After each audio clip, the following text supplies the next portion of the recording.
tayo sa... gagawin ko konting pagbabahagi lang about myself. Saan ako nagsimula.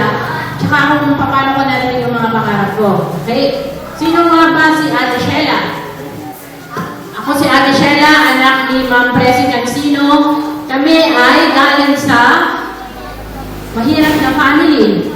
Kagaya nyo, kami rin, laking tubong kapri, laking kapri, mahirap tayong lahat. Pero lagi ko mga sinasabi, maaaring pinanganak tayong mahirap, pero palagi tayong may choice kung gusto natin mamatay na mayaman, o kaya mamatay pa rin naghihirap. Hey, ano yung palagi namin kinakain nun? Kasi walang pera. Sino mahilig sa pansit kanton dito? Liza! Palagi kumalo sa loob. Over ko! Bago ako pumasok nung elementary, kahit anong nilalaban ako sa quiz bee, nanalo ako ng medal. Ano yung pinakain ng nanay ko? Pansit kanton.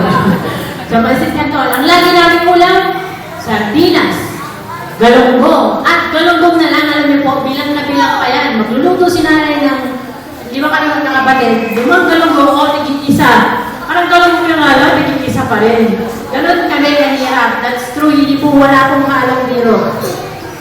Tapos, nung baon namin sa araw-araw, nasa kulit ko po yan. Araw-araw, pasok na lang nga, baon ko. Lalo ko yung si nanay, kunyari paalis na ako. Kasi, pag paalis pa lang ako, saka pa lang siya maghahanap kung saan siya mangungutang. Sasabihin ko na yung alis ako ng alas 8, pero alas 9 talaga ako alis. Para alas 8, nagpupunta na siya sa school. Kaya kunin ka na siya ng mangungutang. Mali, paalis na yun ako. Sikat ka ang isa sa akin taga-talon si JR, si Toto. Yung mga pisan ko, utang-utang na kayo sa school.